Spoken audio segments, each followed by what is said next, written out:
स्वागत है ब्रेक के बाद। डीडी न्यूज पर आप देख रहे हैं इस वक्त। अब बारी आ गई आज की खास चर्चा की, और आज की खास चर्चा कि क्या नीतीश कुमार फंस गए हैं बुरी तरह से, जिस तरह उनकी चौतरफा निंदा हो रही है। बिहार में बाहर नीतीश कुमार के महिलाओं को लेकर विवादित बयान ने आधी आबादी के बीच बहस का मुद्दा बना दिया है। राज्य से बाहर भी प्रदर्शन का सिलसिला जारी है। सदन में जनसंख्या वृद्धि पर अपने विवादित बयान को लेकर सीएम नीतीश ने माफी तो मांग ली, लेकिन महिलाएं सदन के अंदर अमर्यादित बयान को लेकर सदन से ही कार्रवाई चाह रही हैं। लेकिन महिला सम्मान की बहस को दरकिनार करते हुए नीतीश कुमार बिहार असेंबली में ऐतिहासिक आरक्षण संशोधन बिल रख रहे हैं। तो बीजेपी का आरोप है कि लालू यादव के दबाव में नीतीश कुमार ने पहले हड़बड़ी में जाति गणना की रिपोर्ट को सार्वजनिक की, और अब नीतीश कुमार 32 साल में बिहार की बदतर सामाजिक स्थिति को ढकने के लिए आरक्षण का बहाना बना रहे हैं, ऐसा बीजेपी का कहना है। आरक्षण बढ़ाने के प्रस्तावित बिल में नीतीश सरकार ने 50% की आरक्षण सीमा को बढ़ाकर 65% करने का ऐलान किया है, और नीतीश का दावा है कि इससे सामाजिक न्याय का संकल्प पूरा होगा। लेकिन सामाजिक आर्थिक सर्वे में 35% गरीब को लेकर, 7% स्नातक और 17% मजदूर को लेकर कोई ठोस योजना नहीं है। साथ ही SC/ST में 43% लोगों की आय तो 6,000 रुपए तक ही सीमित रही, इसका भी समाधान बिल में कहीं नहीं है। तो जाति सर्वेक्षण की रिपोर्ट के अनुसार 1/3 आबादी तो प्रतिदिन महज 200 रुपए ही कमाती है, और खास बात यह भी है कि इसमें अगड़ा और पिछड़ा दोनों वर्ग शामिल हैं। तो जाहिर है कि क्लास और कास्ट की बहस में गरीब ही एक बड़ा मुद्दा है, और 75% आरक्षण में इन गरीबों के हिस्से में क्या आएगा, यह बड़ा सवाल है। रोजी रोटी की जुगाड़ में हर साल 52 लाख लोगों को बिहार के बाहर पलायन करना पड़ता है। इस बात पर कहीं कोई बहस नहीं, कहीं कोई चिंता नहीं। लालू नीतीश के सामाजिक न्याय के सरोकार में इन 17% मजदूर के लिए रोजी रोटी की व्यवस्था क्यों नहीं हो पाई, ये भी एक बड़ा सवाल है। नीतीश कुमार ने मिशन 2024 के अगुवा बनकर आरक्षण और जाति गणना को अपने लिए तुरुप का पत्ता माना था, लेकिन सदन में जनसंख्या को लेकर नीतीश कुमार के ज्ञान ने बिहार को सचमुच ही बेहद शर्मसार कर दिया है। मशहूर अमेरिकी सिंगर मैरी मेलवन ने नीतीश के बयान को असभ्य बताते हुए कहा है कि अगर मैं भारत की नागरिक होती तो बिहार जाकर चुनाव लड़ती और नीतीश को एक पल भी सीएम नहीं रहने देती। और मैरी मानती है कि नीतीश का बयान महिलाओं के मूल्य को चुनौती देता है। उन्होंने कहा, पीएम मोदी हमेशा महिलाओं के सम्मान में खड़े दिखाई देते हैं, इसलिए मैं उनकी तारीफ करती हूं। मैरी मेलवन ने कहा, नीतीश कुमार को अपने पद से इस्तीफा दे देना चाहिए, क्योंकि सवाल महिला सम्मान का है, सवाल गरीब कल्याण का भी है। अगर नीतीश इस चुनौती पर खरे नहीं उतरते तो फिर किस बात के सुशासन बाबू। तो अफ्रीकी अमेरिकी गायिका मैरी मेलवन ने बिहार के मुख्यमंत्री नीतीश कुमार के विधानसभा में महिलाओं पर दी गई विवादास्पद टिप्पणी की सख्त आलोचना की, और इस टिप्पणी की निंदा करते हुए मैरी मेलवन ने कहा कि नीतीश कुमार को मुख्यमंत्री पद से इस्तीफा दे देना चाहिए। The Prime Minister stands for women. Today, India faces a defining moment right here in Bihar, where the value of women is being challenged. And I believe there is only one answer to this challenge. After Chief Minister Nitish Kumarji's comments, I believe a courageous woman needs to step up and declare her candidacy to run for Chief Minister of Bihar. If I were a citizen of India, I would move to Bihar and run for Chief Minister. I believe the time is now for Nitish Kumar to resign and for an Esther to arise in Bihar. I believe the BJP should empower a woman to lead in Bihar. This would be the true sentiment of women empowerment and development in response. तो Mary मेलवन न सिर्फ नीतीश की निंदा कर रही हैं, बल्कि ये भी कर रही हैं कि बिहार में महिलाओं के सम्मान के लिए तो बीजेपी को पावर में होना चाहिए। करते हैं आज इसी पर चर्चा, और हमारे साथ जुड़ रहे हैं हमारे सलाहकार संपादक विनोद मिश्र जी, हमारे साथ जुड़ चुकी हैं अनुप्रिया जी, जनता दल यूनाइटेड की प्रवक्ता। बहुत बहुत स्वागत अनुप्रिया जी।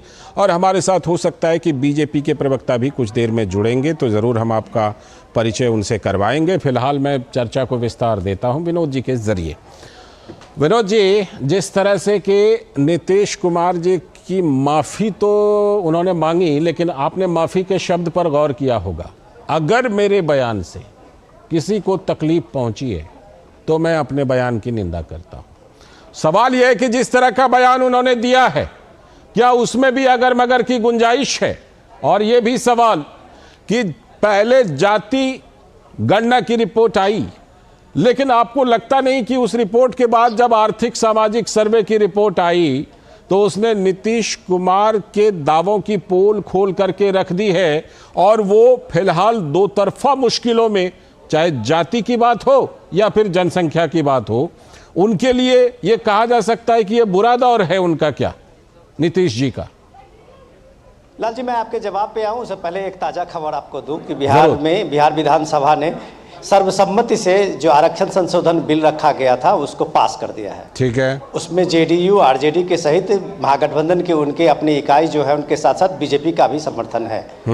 तो एक तरह से ये जो जाति गणना के साथ साथ चलते चलते हुए जातियों के आरक्षण जो है वहाँ तक का सफर नीतीश कुमार ने अपना पूरा कर लिया है। ये अब ये बहस की बात है कि विधानसभा से चल के विधान परिषद में इसकी बहस होगी, और इस बहस की चर्चा के साथ में जब ये बिल पास होगा तो ये राज्यपाल के पास जाएगा, और राज्यपाल के सहमति के बाद, हस्ताक्षर के बाद ये कानून का रूप लेगा जी। लेकिन अगर कानून बन भी जाता है लाल जी, तो सवाल ये है कि आप 50% के आरक्षण देते देते बिहार में कितने लोगों को अभी तक नौकरी दे पाए हैं? ठीक, जितनी बड़े जितने कास्ट के हिसाब से देखा है, अगर उसमें सामाजिक आर्थिक सर्वेक्षण जो अभी सामने आया है तो आपने उसमें किसी के 1%, किसी के 2%, किसी के 3% में सरकारी नौकरियां लगी हैं। जिस राज्य में पिछले 30-32 साल से एक इंडस्ट्री नहीं आई, एग्रीकल्चर का जो है पूरा का पूरा एग्रो इंडस्ट्री की पूरी तरह से खत्म हो गई। जिस दौर में हम जिस इलाके से आते हैं उसमें दरभंगा महाराज की बात मैं करूं और तारीफ करूं आज के, तो वो कम से कम उनके राज में भी 7-8 चीनी मिले थी, पेपर मिले थी। एग्रो इंडस्ट्री का आप सोचिए कि इतनी बड़ी बड़ी इंडस्ट्री थी कि कम से कम लाखों लोग वहां काम करते थे। अब सारे लोग पलायन करने पे मजबूर हैं और मजबूर कर गए। बिल्कुल। तो जिसमें आपके इंडस्ट्रियल डेवलपमेंट नहीं हुआ, एग्रीकल्चर के पर कुछ काम नहीं हुआ, वहां पे आप सिर्फ आरक्षण की बात करके अगर आप सिर्फ सियासत करते हैं तो ये माना जाएगा कि आप सामाजिक न्याय को ढोंग कर रहे हैं। दूसरी बात कि सबसे इंपॉर्टेंट आज का ये आप देखिए डेवलपमेंट कि राहुल गांधी ने आज मध्य प्रदेश में भी ये भाषण में, अभी उनका मुद्दा भी आरक्षण ही है, उनका मुद्दा भी जाति गणना ही है। जी जी। जब से ये नीतीश कुमार और महागठबंधन बिहार में इस तरह से जाति गणना को ले आके आए हैं, तो ये एक तरह से होड़ मची हुई है कि ये ओबीसी का मसीहा बनके वो कौन उभरे। इसमें कांग्रेस सबसे बड़ी पार्टी बन के आई है और राष्ट्रीय स्तर पे इसके बहस में अपने को बना लिया है। तो प्राइम मिनिस्टर मोदी ने छत्तीसगढ़ की एक रैली में, जब पिछले दिनों 1 महीना लगभग हुआ है, जब उन्होंने बात की चर्चा करते हुए कहा कि मेरे लिए इस देश में सबसे बड़ी जाति गरीब है। तो इसका मजाक वो किस तरह से उड़ा रहे हैं कि जो गरीब के बात को जब उन्होंने कहा कि जो सबसे बड़ी जाति गरीब है, ये इस बात को बिहार के सर्वे में आप देख सकते हैं कि 34% अगर बिहार में 200 रुपये कमाने वाले हैं, उसमें ब्राह्मण भी हैं, उसमें भूमिहार भी हैं, उसमें मल्लाह भी है, उसमें कायस्थ भी है, उसमें सवर्ण भी है, उसमें दलित भी है, उसमें यादव भी है, कुर्मी भी है, सारे कास्ट है। तो ये कास्ट और क्लास की जो बहस है उसको मुझे लगता है कि भारत में ये एक तरह से नीतीश कुमार ने सही किया है कि सामाजिक आर्थिक सर्वेक्षण में एक लोगों के सामने में आईना दिखाया, दर्पण आ गया। और इस आईना के सामने में अगर आप देखें, जाति गणना पे बहस तो अपनी जगह है कि किसका नाम उसमें शामिल हुआ और किसका नहीं हुआ, लेकिन ये सर्वे ने एक बात जरूर बता दिया है कि आपने अभी तक आरक्षण के नाम पे जो ये सियासत करते रहे हैं, तो वो सिर्फ आपने लोगों को ठगा है। जब तक आप वहां पे इंफ्रास्ट्रक्चर नहीं देंगे, जब तक वहां पे आप बेसिक सुविधा नहीं बढ़ाएंगे, तब तक कोई इंडस्ट्री, लॉ एंड ऑर्डर को पुख्ता नहीं करेंगे, तब तक ना कोई यहाँ इंडस्ट्री जाएगी और न किसी को नौकरी मिलेगी। फिर वो सारे बिहारियों को पलायन करने के लिए मजबूर होना पड़ेगा। उसको लेकर कोई पॉलिसी नहीं है। लौटता हूं आपके पास। सिद्धार्थ जी जुड़ चुके हैं हमारे पास। सिद्धार्थ यादव, भारतीय जनता पार्टी के प्रवक्ता। बहुत बहुत स्वागत सिद्धार्थ जी, मैं आपके पास आऊंगा, लेकिन पहले अनुप्रिया जी, मैरी मेलबर्न कह रही हैं कि अगर मैं भारतीय नागरिक होती तो तुरंत चुनाव लड़ती और नीतीश जी को एक पल भी मुख्यमंत्री नहीं रहने देती। अनुप्रिया जी, आप बताइए कि आप भी एक महिला हैं, आप क्या महसूस करती हैं? क्या मैरी मेलबर्न की भावना के साथ आप अपने आप को एसोसिएट करती हैं कि नहीं करती हैं? बताइए। लाल जी, बहुत आपने जो सवाल पूछा, मेरी मेलबर्न का मैं स्वागत करती हूँ कि उन्होंने अपनी प्रतिक्रिया दी और मुख्यमंत्री जी ने भी कहा कि जो मेरी निंदा करते हैं मैं उनका भी धन्यवाद करता हूँ। ठीक। आप एक बात राजनीतिक आपने देखा होगा कि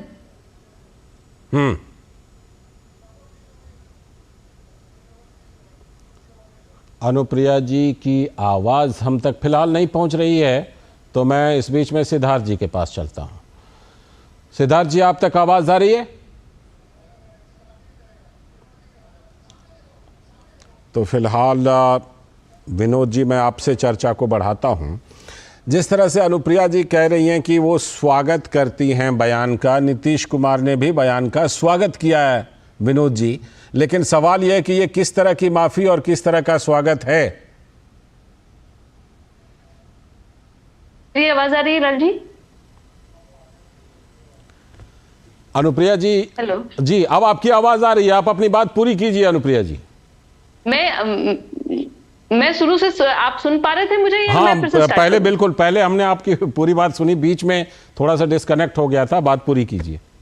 जी, मैं कह रही हूँ कि देखिए, आपने पूरे देश के इतिहास में पहली बार देखा होगा कि किसी भी नेता ने अपनी गलती को स्वीकारा और माफी भी मांगा। उन्होंने यही कहा कि मेरी बातें अगर वैसे ही हैं कि जिनकी भावनाओं को आहत हुआ है, तो थोड़ा सा अगर मगर बीच में आ गया अनुप्रिया जी, थोड़ा सा बीच में अगर मगर आ गया। मैं बोलूं नहीं, हाँ जी, अगर मगर एक्चुअली में ठीक है, मैं फिर कहती हूँ कि अगर आप माननीय मुख्यमंत्री जी के पूरे कार्यशैली को देखेंगे और पूरे उनके जो कार्य, उनका जो टर्म रहा है 2005 से आज तक, उन्होंने महिलाओं की शैक्षणिक, आर्थिक और राजनीतिक भागीदारी के लिए जिस तरह से काम किया है और उसका जो एक परिणाम निकल के आया है बिहार में, आप चाहे शैक्षणिक दर की बात कर ले, चाहे आप रोजगार की बात कर ले, चाहे आप नौकरी की बात कर ले। अभी आपके सहयोगी दल संवाददाता कह रहे थे कि ये आंकड़े आपको निकल के नहीं आए हैं। आज जो आपने जाति गणना की रिपोर्ट जो आप देख रहे हैं लाल जी, ये 1931 के बाद में आज हुआ है, लेकिन उस समय में जाति जनगणना हुई थी, उस समय आर्थिक, सामाजिक और राजनीतिक गणना नहीं हुई थी।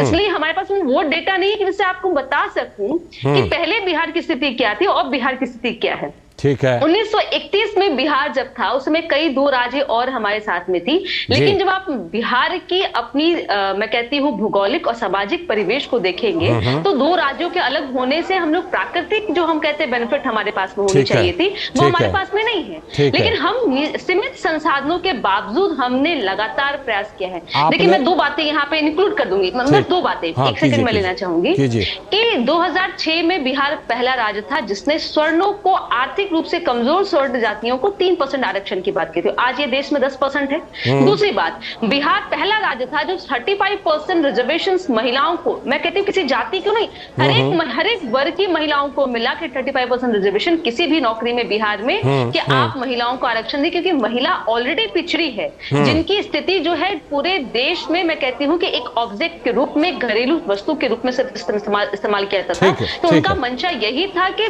महिला अगर पढ़ लेगी तो उनकी जो भागीदारी है, उनकी भागीदारी जो है वो समाज विकास में होनी चाहिए, बिहार विकास में होनी चाहिए। और कतई माननीय मुख्यमंत्री जी घिरे नहीं है, ये ऐतिहासिक कदम है और आज सबके सहमति से 75% आरक्षण की जो बातें हैं वो सबने स्वीकारा। लौटता हूं आपके पास, माननीय मुख्यमंत्री जी को आपके पास मैं लौटूंगा जरूर।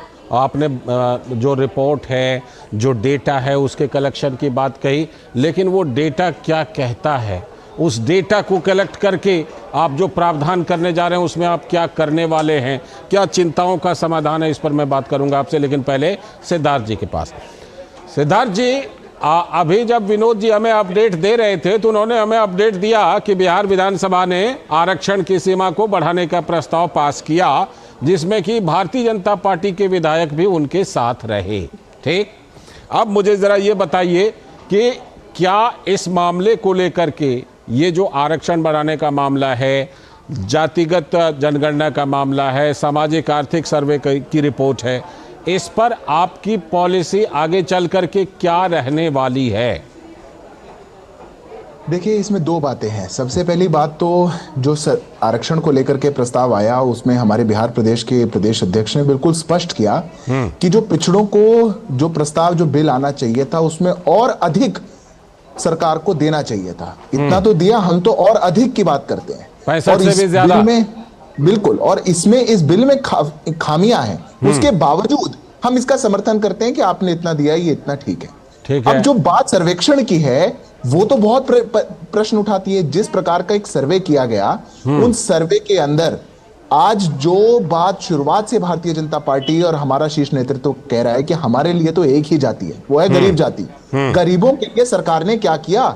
आज 7% लोग बिहार प्रदेश में ग्रेजुएट हैं, मात्र 7%। 7% लोग वहां पे ग्रेजुएशन तक पहुंच पा रहे। 22% लोग वहां पर मात्र वो हैं जो 5वीं कक्षा तक पढ़ पा रहे हैं। तो ये तो एक हमारे लिए एक बहुत सोचने का विषय है, सरकार के लिए बड़ा सोचने का विषय है। आज 35% लोग अगर ईडब्ल्यूएस के नीचे हैं, अगर वो बीबीएल के नीचे हैं, और वो बिलो पॉवर्टी लाइन वाले लोगों को अपना जीवन व्यापन में भी कठिनाई झेलनी पड़ रही है, तो सरकार को उसकी चिंता भी करनी चाहिए। और पिछड़ों की जहां तक की बात है, मैं मानता हूं कि बिल्कुल उनको और आगे बढ़ करके सरकार को अतिरिक्त मौके देने चाहिए। पर एक प्रश्न इसमें बहुत बड़ा खड़ा होता है सामने, उठा दीजिए। वो ये है कि आरक्षण का लाभ मिलेगा किसको? या तो पढ़ने वालों को शिक्षा क्षेत्र में, या फिर नौकरी वालों को। जिस प्रदेश में शिक्षा का पहले से ही आगे बढ़े हुए हैं, जो पहले से ही समृद्ध हैं, उन्हीं को मिलेगा, ये आप कह रहे हैं? नहीं, मैं दूसरी बात कह रहा हूं। मैं कह रहा हूं कोई भी व्यक्ति जो आरक्षण का लाभ लेता है, देश में आरक्षण है कहां? वो या तो शिक्षा क्षेत्र में है, नौकरी के क्षेत्र में, दो जगह पे है। या तो आप एजुकेशन के लिए आप रिजर्वेशन का फायदा ले सकते हैं, नौकरी के लिए ले सकते हैं। अच्छा, ठीक है। जिस प्रदेश में एजुकेशन का स्तर यह हो कि 3 साल की ग्रेजुएशन की डिग्री 5 साल में मिल रही है, नौकरियों का स्तर यह हो कि पूरे प्रदेश को पलायन करना पड़ता हो, वहां पर आप लाभ बढ़ाने के बाद लाभ देंगे किसको? प्रदेश में कोई अपॉर्चुनिटी बची नहीं। आज इस सरकार के अंदर आकर के किस प्रकार का काम उस प्रदेश में हो रहा है, ये पूरी प्रदेश की जनता जानती है। मैं 10 सेकंड का अवसर आपसे और लेता हूं। मैं बस इतना कहना चाहता हूं कि जो बात मुख्यमंत्री जी ने कल महिलाओं के विषय में कही, एक महिला भी हमारे इस पैनल पे मौजूद है, एक ही प्रश्न उनसे पूछा जाना चाहिए। अगर कोई व्यक्ति उस स्टेटमेंट को अपनी मां के साथ, बहन के साथ, बेटी के साथ बैठ करके सुन सकता है, तो वो ठीक है। और अन्यथा ये सबको शर्मसार करने वाला है, शर्मसार करने वाला बयान, इसमें कोई शक नहीं। आलोचना हो रही है। बहुत लौटता हूं आपके पास, लौटता हूं। विनोद जी, जिस तरह से देखिए डेटा कलेक्शन की बात होती है, अनुप्रिया जी ने कहा कि भाई 1931 में डेटा कलेक्शन हुआ था, अब जाकर हमने किया था कि कुछ तस्वीर तो सामने आए। लेकिन अब जिस तरह से बात आ रही है कि जो वहाँ की वास्तविक चिंता है, पलायन, मजदूरों का पलायन, गरीबी, इन सब की चिंता का समाधान अगर हो, तब तो ये माना जाए कि ठीक है, डेटा कलेक्शन करना जो है वो कुछ उसका मकसद रहा, अच्छा रहा। लाल जी, मैं तो अनुप्रिया जी से भी एक सवाल मैं भी पूछ लेता हूं, अगर सिद्धार्थ जी ने पूछा है। पहले तो आज जो सदन के नेता जो है नीतीश कुमार जी, वो इतने ऐतिहासिक बिल को, संशोधन बिल को लाते समय में वो कहाँ हैं? आज सदन में मुझे नहीं लगता है कि वो दिखाई दिए हैं। हमने नहीं देखा है, शायद हो सकता है उनकी जानकारी में हो। दूसरी बात जो अभी सिद्धार्थ जी कह रहे थे, मैं उसी बात को आगे बढ़ा रहा हूँ कि आज देखिए कि अभी जिस तरह से राहुल गांधी का अभी एक हमने सुना है, अभी एमपी के एक रैली में वो बोल रहे थे, तो वो बता रहे थे कि देखिए हम क्यों कह रहे हैं कि जिसकी जितनी भागीदारी, जिसकी जितनी आबादी उसका उतना हक, और ये जाति गणना से ही होगा जी। तो आप ये देख लिए कि जब वो तर्क देते हैं कि इस देश में एमएलए और एमपी कुछ नहीं होता, मतलब उनका कहना है कि आपके जो जनप्रतिनिधि है, जो चुन के जाते हैं, उनका कोई काम ही है नहीं है। मतलब संसद बेकार है, विधानसभा बेकार है, वहां पे कुछ होता नहीं है। उनका लेना देना है कि ये देश जो चलता है वो 90 ऑफिसर से चलता है जी। और ये 90 ऑफिसर में आप जब जात ढूंढेंगे तो आपको 3 मिलेगा ओबीसी से, 1 मिलेगा सेक्रेटरी में, एक एससी से, 1 मिलेगा एसटी से। तो आप बताइए कि 100 रुपये में कितने रुपये उन लोगों के हिस्से में होते हैं? ये राहुल जी का ज्ञान है जी, कि वो एक देश को संचालन में वो मान लेते हैं कि जितनी आबादी उतना हक में, कि अगर सेक्रेटरी उस कास्ट से नहीं होगा तो फिर उसमें वहां पे उस कास्ट के लिए पैसा नहीं जाएगा। बिल्कुल। तो ये फिर पीएम मोदी के जो सबका साथ, सबका विकास, सबका विश्वास की मजाक के लिए जो ये एक नारा अपना देते हैं, तो बिहार में जाके देखें। जो इस बात के लिए अभी सिद्धार्थ जी कह रहे थे, मैं उसी आंकड़े को रिपीट कर रहा हूं कि जिस बिहार में आप एजुकेशन की हालत देखिए ठीक। कि पिछले 30-32 साल में अगर एक नए स्कूल नहीं खुले, कॉलेज नहीं खुले, विश्वविद्यालय नहीं बने, तो आपकी आबादी आज 13 करोड़ है और उस 13 करोड़ में आप आरक्षण का जाति लाभ गिन रहे हैं मिलेगा और उसके किसको? बाद आ आप रहा हूं, आरक्षण अनुप्रिया की जी, आ बात रहा कर रहे हैं, तो आप निश्चित रूप से वहां के लोगों को अंधकार ठीक, में रख रहे हैं। ठीक है। क्योंकि जहां 7% अभी तक ग्रेजुएट है, जी जी, उस ग्रेजुएट में आप सोच लीजिए कि अभी वैकेंसी एक पियून के लिए भी जिस तरह से वैकेंसी आती है तो उसके सबसे ज्यादा ग्रेजुएट की ही होती है। ठीक है। तो बिहार में उसके लायक भी लोग नहीं होंगे। बिल्कुल, अगर बिल्कुल। आप मान लीजिए कि 5वीं पास वहां 23% से ज्यादा लोग हैं, तो वो कहां नौकरी पाएंगे जिसके लिए आप 75% आरक्षण दे रहे हैं। जी, जी। तो ये सारी सियासत आप इसलिए कर रहे हैं कि आप मिशन 2024 में नीतीश बाबू को ठीक ये है। लगा था हाँ। कि हम एक सुशासन बाबू को लेके जाएंगे, चेहरे को लेके जाएंगे, लेकिन ऊपर से उसके जाति बदले कार्ड में रहेगा। वो दुशासन बनते हुए नजर आ रहे हैं। जाति कार्ड भी साथ में लेकर जाना चाह रहे थे वो। अनुप्रिया जी, आपके ऊपर कई सवाल जब जमा हो गए हैं तो जरूर आप उनका जवाब दीजिए, फिर मैं सिद्धार्थ जी के पास जी। जाऊंगा। देखिए, सिद्धार्थ जी और विनोद जी ने जो सवाल मुझसे पूछी हो, और मैं कहती हूँ कि मेरी मेलबर्न ने भी जिस तरह के सवाल उठाए, देखिए मैं फिर कहती हूँ कि यह पहली बार है देश में जिसने किसी नेता ने पब्लिक के सामने में माफी मांगी अपनी बातों को, लेकिन देश ने कई ऐसी घटना भी देखा है। और तो मेरी मेलबर्न और सिद्धार्थ जी से मैं कहूंगी कि आपकी जो दर्द है और छलक है, मैं फिर कहती हूँ, मैं जस्टिफाई नहीं कर रही हूँ अपनी बातों को और हमारे नेता की बातों को, लेकिन जब मणिपुर की घटना जिस समय हुई थी, मुझे लगता है कि इससे बड़ी शर्मसार, इससे ज्यादा शर्मसार हमने कभी नहीं हुआ।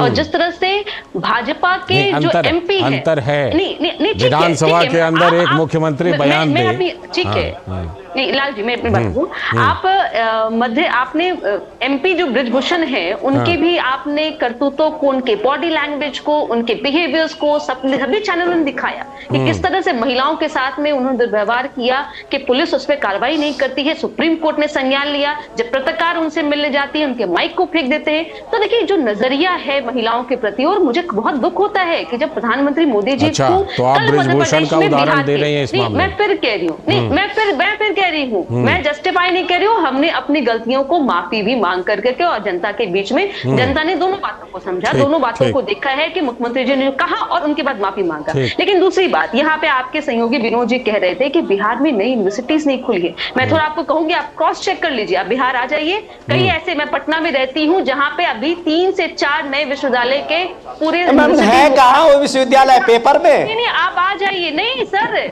आप गलत हैं, आपको मैं बता दूं, सेंट्रल यूनिवर्सिटी, आपको मैं बता दूं। मैं भी उसी बिहार से हूं। खुली थी नहीं, मोतिहारी में, मैं फिर बता सेंट्रल रही हूं यूनिवर्सिटी कि मैंने चाणक्य- खुली।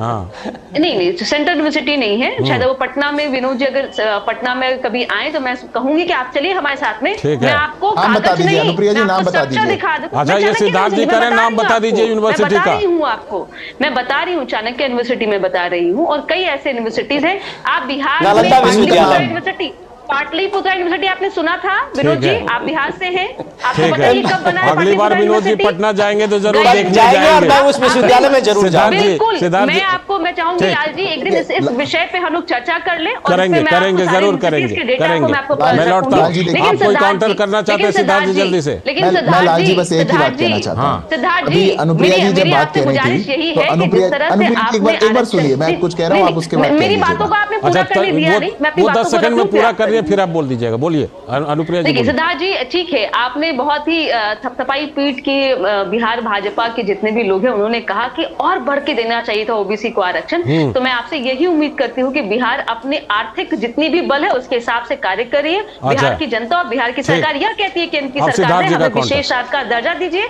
और ओबीसी के आरक्षण में सिद्धार्थ जी, बदलाव आपका केंद्र छोटा सा की काउंटर, सरकार भी जल्दी से। सोचे। देखिए, आप भी जाति मैं जनगणना सबसे पहले कराइए तो और अनुप्रिया जी रिपोर्ट बात सामने आ अनुप्रिया जी जाएगी। की बात का छोटा सा काउंटर जल्दी से। मैं सबसे पहले अनुप्रिया जी की बात का जवाब देता हूं। उन्होंने कहा कि वो जस्टिफाई नहीं करेंगे, उन्होंने बहुत अच्छा कहा, ठीक पर है। शायद कुछ राजनीति की मजबूरियां होंगी कि मणिपुर का भी उल्लेख कर गई, ब्रिजभूषण सिंह जी भी उनको हाँ, याद आ गई। बिल्कुल, कुछ बिल्कुल। चीजों में जस्टिफाई, चलिए। कुछ चीजों में नहीं करना चाहिए ऐसा। ठीक है, दूसरी ठीक बात, है। देखिए, जब जर्सी मुख्यमंत्री गाय- जी ने कहा कि देखिए, पहली मैं बार अपने इतिहास में शब्दों हुआ, जल्दी से, को- जल्दी से। मैं अपनी शब्दों पहली बार को- इतिहास मैं में वो हुआ कि स्टेटमेंट किसी दोहरानी व्यक्ति ने चाहती थी, आकर के खुद 50 से करोड़ माफी की मांगी। गर्लफ्रेंड, मैं अब अनुप्रिया जल्दी जी से बोलने पूरा का कीजिए। दीजिए, आप 50 ऐसे ना करोड़ की करिए। लाल जी, अनुप्रिया जी बोलने ठीक है, का मैं दीजिए। आऊंगा आपके पास, विनोद जी। विनोद जी, जल्दी से, आप कोई टिप्पणी करना चाहते हैं छोटी? और क्या किसी मैं ने एक माफी बात कह रहा मांगा? हूं, मैं लाल जी एक बात कह रहा अच्छा हूं। सिद्धार्थ जी को किसने पहले कहा पूरी कर और लेने किसने दीजिए। माफी मांगा? अनुप्रिया जी पहले सिद्धार्थ जी। सिद्धार्थ जी पूरी कर ले। हाँ सिद्धार्थ जी बोलिए जल्दी से। अनुप्रिया जी, सिद्धार्थ जी, मैं इतिहास में पहली बार मैं ऐसा अब चुप हुआ रहूंगी, कि मैं 2 बार। अनुप्रिया मैं जी दो बात सवाल तो सुनिए, पूछती हूँ। आपने बात बोली, मैं उसका जवाब दे रहा हूँ, आप बात तो सुनिए। एक एक करके अनुप्रिया जी आपकी बात को उन्होंने सुनी, अब इनको सुन लीजिए। और 50 करोड़ की गर्लफ्रेंड के लिए क्या देश में अनुप्रिया किसी जी, ने माफी मैंने मांगी? बहुत ठीक है, संयम से ठीक है, आपकी ठीक बात है, सुनी, अब आप चलिए। सुनिए। ठीक है बोलिए बोलिए। प्रधानमंत्री सिद्धार्थ मोदी जी ने का मणिपुर जवाब के लिए सुन लीजिए, अब माफी सिद्धार्थ जी का मांगा? जवाब नहीं। सिद्धार्थ जी दे दीजिए ठीक है। जल्दी से अरे जवाब। ऐसा ना बौखलाइए अनुप्रिया जी, मैं जवाब सिद्धार्थ जी, दूंगा। जल्दी से जवाब ये दीजिए। it's all, ये देखिए, आप- मैं जवाब बस जवाब इतनी सी जल्दी बात से। कहता हूँ। हाँ लाल जी, उन्होंने कहा कि पहली बार इतिहास में हुआ है कि किसी इतने बड़े नेता ने आकर के माफी मांग ली। उन्होंने माफी में आकर के क्या बोला? अगर किसी को मेरी बात से तकलीफ जी, हुई हो जी। तो मैं माफी मांगता हूं। ठीक है, ये ठीक है। अगर मगर का विषय नहीं है, ठीक ये है, ठीक। शर्मसार करने वाला विषय है, बिल्कुल अनकंडीशनल मुझे विनोद अपॉलजी जी का की छोटी विषय सी है, टिप्पणी कुर्सी लेनी है। छोड़ने का विनोद जी विषय है। जल्दी से छोटी सी टिप्पणी। लाल जी, मैं सिर्फ अनुप्रिया जी ने जो भी उठाया, अनुप्रिया जी बहुत सीरियस है, प्रवक्ता है, मैं बिल्कुल, बहुत सम्मान करता हूं बिल्कुल, उनका। बिल्कुल। लेकिन सवाल ये है कि वो ये गलत बता रही थी, तो मैं इसलिए मैं टूका कि नीतीश कुमार जी जब ये अपनी ऐतिहासिक बयान में और ऐतिहासिक संशोधन करने जा रहे थे और ये दावा कर रहे थे, तब वो ये भी बता रहे थे कि ये 65% का आरक्षण और इस तरह को इसको कामयाब तब बना पाएंगे जब सेंटर से, केंद्र सरकार से हमें विशेष राज्य का दर्जा ठीक। के साथ में हमें उसका राजस्व मिलेगा, यही wind हमें up करना पैसे की पड़ेगा मदद हमें। मिलेगी। तो अगर आप केंद्र के भरोसे अगर ये सारे चीज करना चाहते जी। हैं तो माफ कीजिए, फिर आपको इस तरह के फैसले लेने करेंगे का कभी कोई इस पर अधिकार और नहीं चर्चा है। करेंगे। दूसरी बात एक चीज मैं और जोड़ दूं जल्दी से। कि सदन में एक एमएलए का और एक चीफ मिनिस्टर का अपना प्रिविलेज है कि वो कुछ भी बोल सकते हैं, वहां बाहर कंटेम्प्ट नहीं हो सकता है। नहीं तो अभी नीतीश कुमार पे 100 से ज्यादा एफआईआर हो चुके थे। बहुत बहुत शुक्रिया, बहुत बहुत शुक्रिया। करेंगे कभी और चर्चा, समय की कमी है। विनोद जी बहुत बहुत शुक्रिया आपका, सिद्धार्थ जी आपका भी, अनुप्रिया जी आपका भी बहुत बहुत शुक्रिया। वक्त है अभी एक ब्रेक का, और ब्रेक के बाद जब लौटेंगे तो करेंगे आज की एक और बड़ी खबर की चर्चा।